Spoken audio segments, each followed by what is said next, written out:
lo que encuentra y por ello cómo entender esto que ustedes están señalando sería más que toda una represalia. Sí, mitad monjes, mitad soldados es una investigación que se hace en torno a una organización católica peruana que actualmente tiene 45 años de existencia, que fundó el peruano Luis Fernando Figari, en la que participaron en la construcción de esta cultura de abuso de poder que se entronizó durante 4 décadas. Participaron ahí José Antonio Eguren, Germán Doig, Jaime Bertel, Emilio Garró, José Ambrosic, entre los principales. Y en esta organización católica nos enteramos que se perpetraban abusos de todo tipo, psicológicos, físicos y en casos extremos abusos sexuales. Y posteriormente, luego de la investigación, otros medios, otras instituciones, otras organizaciones siguieron investigando y descubrieron cosas más terribles, como por ejemplo casos que tienen que ver con servidumbre moderna y esclavitud, porque en el Sodalicium habían esclavos. Y en toda esta investigación que ustedes hacen, ¿cuál es la participación del arzobispo José Antonio Eguren? José Antonio Eguren, si uno entra al portal web del arzobispado de Piura y Tumbes, antes que lo quiten, van a encontrar que el propio Eguren se jacta de haber sido parte de la generación fundacional del Sodalicio. Este núcleo fundacional, como también se le llama, es el que participó y ayudó a Figari, el fundador, a construir y edificar esta cultura fascista, totalitaria, vertical, en el que la obediencia y la sumisión eran parte de la denominada espiritualidad sodalite. Entonces, Eguren, Bertel, Doig, Levalli, Garró, Garland, fueron parte de esta historia. Fueron los obreros, si quieres, de este edificio que se fue construyendo a lo largo del tiempo, particularmente a partir del año 77, cuando Figari toma el control absoluto de la institución. Lo curioso acá es que ahora resulta que Eguren dice que él no vio nada. Alegar desconocimiento no siendo parte de la fundación sería algo como... O sea, imposible de creer, materialmente imposible de creer, a menos que Monseñor nos esté escondiendo que consume cosas lisérgicas, ¿no? Que lo han hecho vivir en un mundo paralelo, en una dimensión irreal, o de repente lo mandaron a hacer apostolado a la Luna o a Marte en ese ínterin entre el año 77 y el año 2002, en el que fue obispo. O sea, en 25 años no vio nada. Y las acusaciones que hay contra él por abusos psicológicos de José Enrique Escardó y Martín Soy, y de la gente que vio los maltratos de Eguren a Escardó y los maltratos de Eguren a Soy, que son todos una sarta de mentirosos, y el único que está diciendo la verdad aquí es Eguren, o Eguren es el que está mintiendo con mentiras del tamaño de la catedral. Ahora, en la columna El Juan Barros peruano, que lo comparas con el obispo chileno, si no me equivoco, se habla incluso y se menciona al arzobispo Eguren involucrándolo con temas de terreno, no solo este tema del sodalicio, sino también en el tema de presunto tráfico de terrenos en Piura. Sí, no es exactamente en ese post en el que hablo de los temas de tráficos de terrenos en Piura. ¿O es en la entrevista con... Es en la entrevista con Glatzer Tuesta, pero donde yo lo que hago es citar investigaciones periodísticas, como El origen de la hidra, del periodista trujillano Charlie Becerra, o el reportaje de la cadena Al Jazeera, de unos 30 minutos, que elaboraron un periodista británico y el periodista peruano Daniel Llovera, junto con 20 personas que trabajaban desde Qatar, donde está la sede central de Al Jazeera, desde Londres y desde Lima, 20 personas. Y resulta que yo, solamente por citar las investigaciones, a mí es el que lo quería.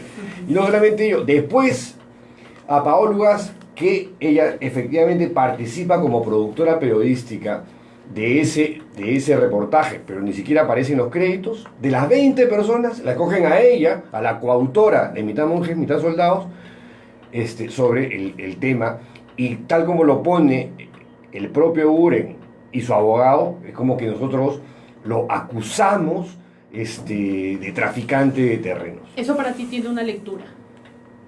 No, es obvio que están forzando las cosas, tú lees, mira, si te atreves, ¿no?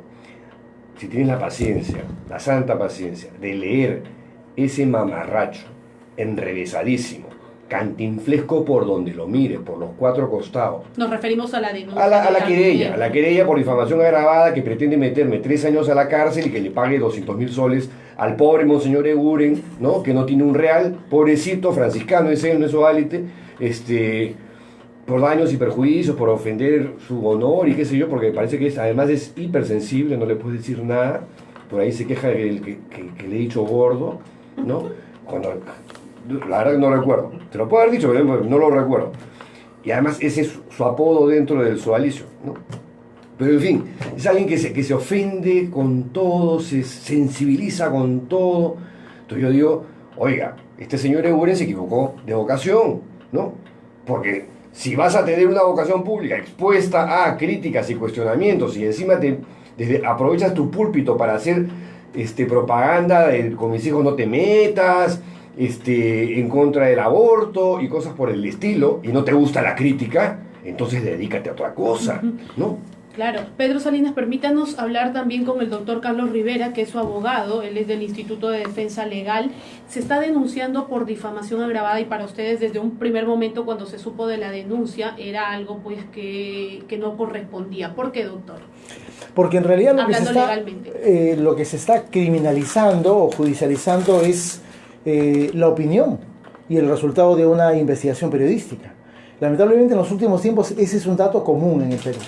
El Poder Judicial sirve como una suerte de garrote judicial, ¿no es cierto?, de garrote casi político, porque basta que algún personaje encumbrado o integrante de un círculo de poder denuncie a un periodista y el Poder Judicial automáticamente le abre proceso penal. No hay un elemento de elemental valoración de lo que se presenta como relato de un hecho delictivo y como evidencia de ese hecho delictivo. Lamentablemente esta querella y la que se ha presentado contra Pablo Ugaz están cortadas con la misma tijera.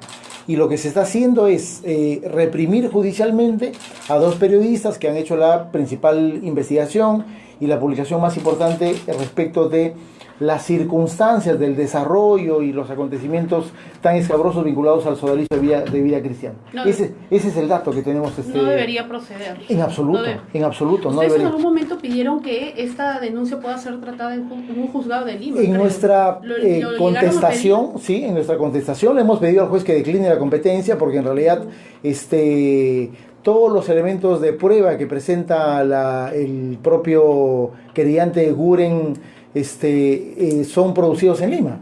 La publicación en La Mula es un asunto que se hace en la ciudad de Lima. La entrevista en IDL Radio es en Lima. La respuesta a la carta notarial del señor Eguren también se hace en Lima.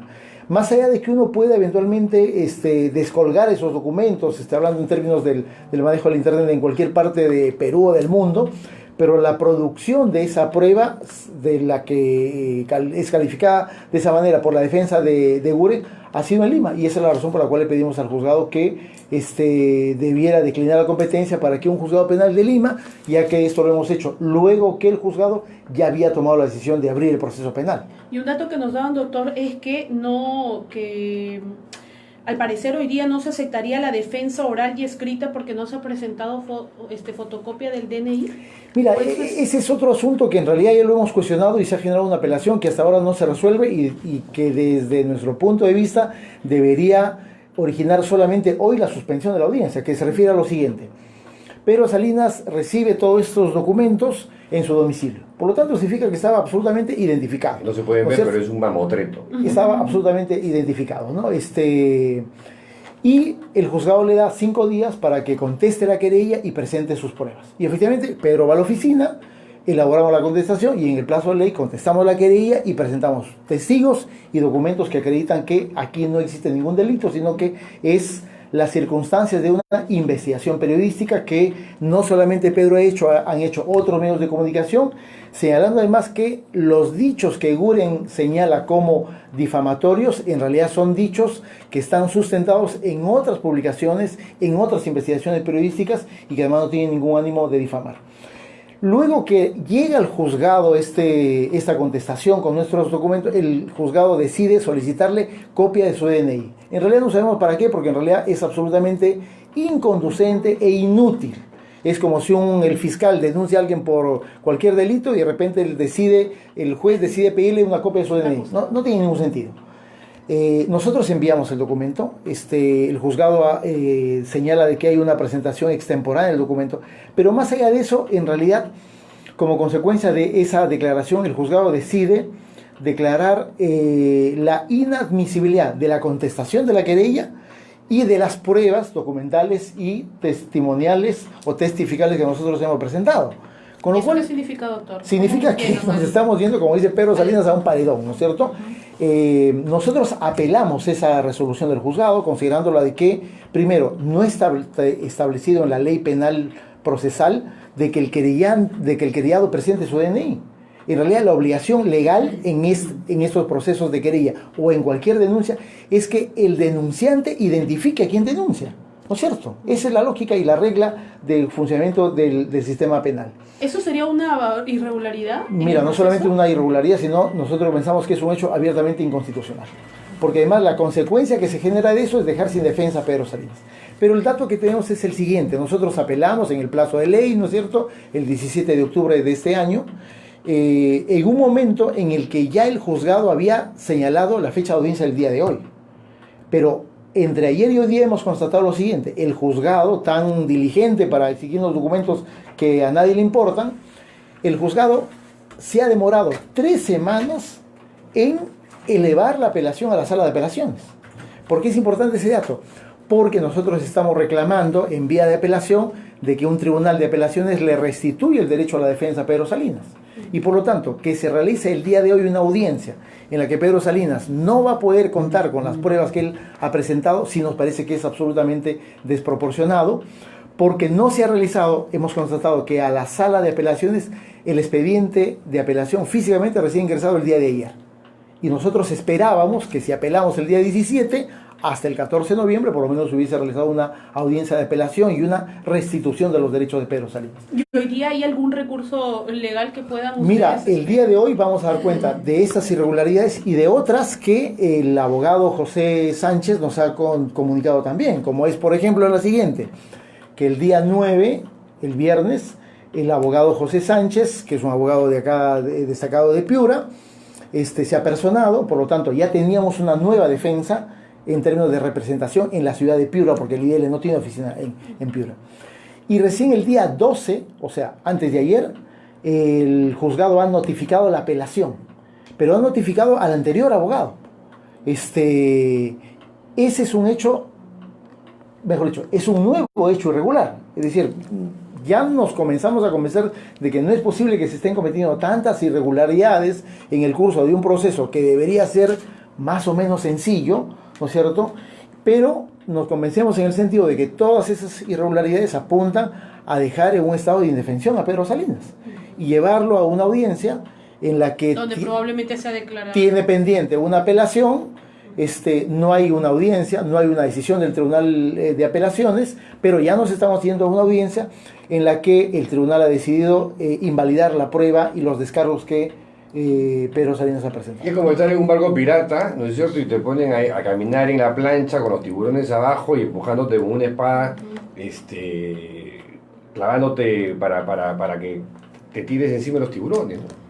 Más o menos esa es la situación. Apuntando a lo que se está pidiendo, hallar de pronto la responsabilidad de... Sí, pues, claro, en un proceso penal, digamos, hay una regla elemental que se llama, sustenta en el principio de igualdad de armas. O sea, tanto quien acusa como el que se defiende debe tener las mismas condiciones de ejercer su defensa y de ejercer su derecho a probar. Si alguna de esas partes llega sin poder ejercer esa defensa, o con esa defensa no solamente disminuida, sino destruida, obviamente el resultado de ese proceso es un resultado ya consabido, ¿no es cierto? La otra parte va a ganar, porque tú no vas a poder ejercer necesariamente tu defensa. Lo que estamos reclamando es que no que el juzgado absuelva hoy día a Pedro Salinas, sino que reclamamos condiciones de equidad en el desarrollo de nuestra intervención procesal. ¿Cuáles podrían ser los escenarios entonces, ya en resumen, doctor, hoy día? Mira, el primer escenario, que es el que queremos alentar nosotros, es que se reprograme, porque en realidad me parece que es lo correcto, lo procesalmente correcto y justo. El segundo escenario es que el juzgado empuje la audiencia y el desarrollo de la misma a pesar de existir esta circunstancia, ¿no? Esta circunstancia de no hay decisión del Tribunal de Apelaciones, circunstancia en la que la apelación está siendo notificada el día de antes de ayer, ha sido notificada a otro abogado que no es el abogado actual. Si eso ocurre, yo creo que estamos en un escenario en el que vamos a perder, no me cabe ninguna duda, vamos a perder, digamos lo que digamos y hagamos la cantidad de entrevistas que hagamos, vamos a perder el juicio. Y así como va las cosas según lo que ustedes denuncian y los plazos para este tipo de procesos, ¿cuándo se podría conocer?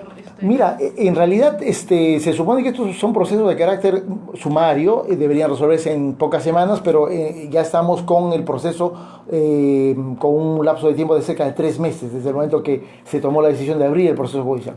Yo considero que por lo menos unos 3 o 4 meses para dar la oportunidad de que el juzgado cite a los testigos. Si no se modifican las circunstancias de cómo está el proceso, serán solamente los testigos del señor Eguren, ¿no es cierto? Y solamente se revisará la prueba del señor Eguren, no la prueba de Pedro Salinas, porque ha sido desestimada por la propia jueza Judith Cueva Calle, que es quien ha tomado esta decisión, ¿no? Doctor Rivera, sea cual sea el resultado de este juicio, sin duda va a ser un precedente, por el tema de que se está involucrando una investigación periodística y relacionándose con el tema de difamación agravada, sea cual sea el escenario, o sea, a favor o Mira, negativo. En realidad la experiencia del trabajo de líderes nos da cuenta de que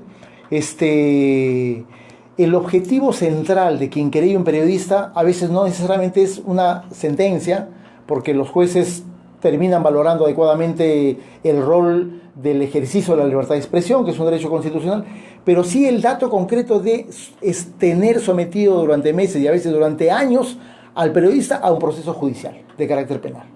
Ese es el objetivo. Y ahí hay múltiples casos. Está el caso del propio Gustavo Gorriti, querellado por investigados del tema Lavajato. Está el caso del periodista César Hildebrand, de Ronald Gamarra, de Óscar Castilla, de Ojo Público. Es decir, se busca judicializar el rol de los medios de comunicación, la libertad de expresión, como una forma de enviar un mensaje, de decir, oye, eso es lo que no debe ocurrir en una sociedad que a la que se quiere plantear como molde un esquema de incomodidad de la difusión de investigaciones tan importantes como la que hizo Pedro junto con Paulo Augás, ¿no? No, lo que se quiere hacer es usar el Poder Judicial como arma blanca, ¿no? Y ponerte una cuchilla en la garganta para que tú u otro, antes de investigar algún poder fáctico, te lo pienses 10 veces antes de actuar. Frenar. Sí, ese es el objetivo, ¿no? Sí. Finalmente, Pedro Salinas, ¿cuál es no sé si una especie de mensaje, las últimas palabras que quieras compartir con la audiencia de Radio Cutibalú que está escuchando, pero además que sigue de cerca por ser el involucrado, nada más y nada menos que el arzobispo de Piura y Tumbes? Una de las cosas que a Eguren, el arzobispo de Piura y Tumbes, más le ha molestado es que lo llame encubridor, que lo llame el Juan Barros peruano, ¿no? En alusión al obispo chileno que encubrió al célebre pederasta chileno Fernando Caradima. Eguren se escandaliza cuando le digo eso porque él aparentemente recién se está enterando de todas las cosas horrorosas y truculentas que han ocurrido al interior de esa organización a la que él sigue perteneciendo. Con toda esta investigación, a pesar de que exista esta sensación de que me están llevando por la tabla para echarme a los tiburones, hay una serie de gente que ha decidido salir a dar su testimonio sobre José Antonio Eguren. Y una de esas personas es Santiago, quien es en mitad monjes, mitad soldados, el principal denunciante y víctima sexual del fundador de esta organización, Luis Fernando Figari, quien hace poco publicó en un blog que tiene él en La Mula, un post realmente inesperado, revelador, terrible, donde hablando de tú a tú le dice a José Antonio Eguren Anselmi: si tú sabías de los abusos que Figari realizó conmigo cuando yo era menor de edad, y tú bien sabes quién te lo pregunta, y a pesar de ello no has tomado alguna actitud contra esos abusos, ¿no es correcto llamarte encubridor? Esto acaba de ser publicado por Santiago en su blog. Y en este marco, en este contexto, resulta que, si me permiten hacer mis descargos y presentar a mis testigos, se va a conocer también que en el año 1986, el número 3 del sodalicio, Virgilio Levalli, quien jamás fue expulsado de la institución y que hoy por hoy vive como un funcionario jubilado de la OIT en el barrio Chueca, en Madrid, cómodamente y chino de risa, en 1986 decía, perpetró abusos sexuales a subordinados suyos, que en esa época denunciaron el caso ante Luis Fernando Figari. Luis Fernando Figari desechó las imputaciones como si fuesen falsas. Luego estas personas fueron donde Jaime Bertel y Germán Doig, otros jerarcas de la institución, y este último, Doig, dice: yo voy a tomar el caso, vamos a mandarlo a Levalli, a un monasterio en Chile, mentira por supuesto, para que lleve una vida de oración y penitencia, mentira.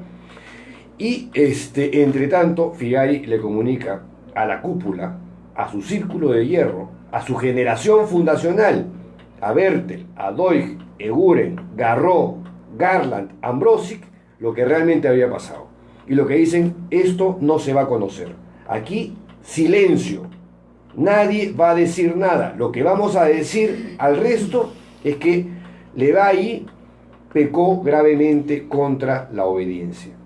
Y eso fue lo que hicieron Eguren, Doig, Bertel, Garland y compañía: encubrir el hecho, hacer silencio, porque jamás denunciaron este hecho ante ninguna autoridad civil, ni siquiera ante ninguna autoridad eclesiástica, que si lo hubiesen hecho, conociendo todos los precedentes ya que tiene el sodalicio en materia de abusos y depredadores sexuales de la alta cúpula, el sodalicio hoy por hoy no sería pues una sociedad de vida apostólica, porque al esconder toda esta información a las autoridades vaticanas, lo que han hecho es esconder lo que es una organización que de alguna manera se ha organizado para perpetrar este tipo de crímenes de abusos psicológicos, físicos y sexuales, donde José Antonio Eguren ha sido uno de los principales encubridores, aunque él diga que esto es falso.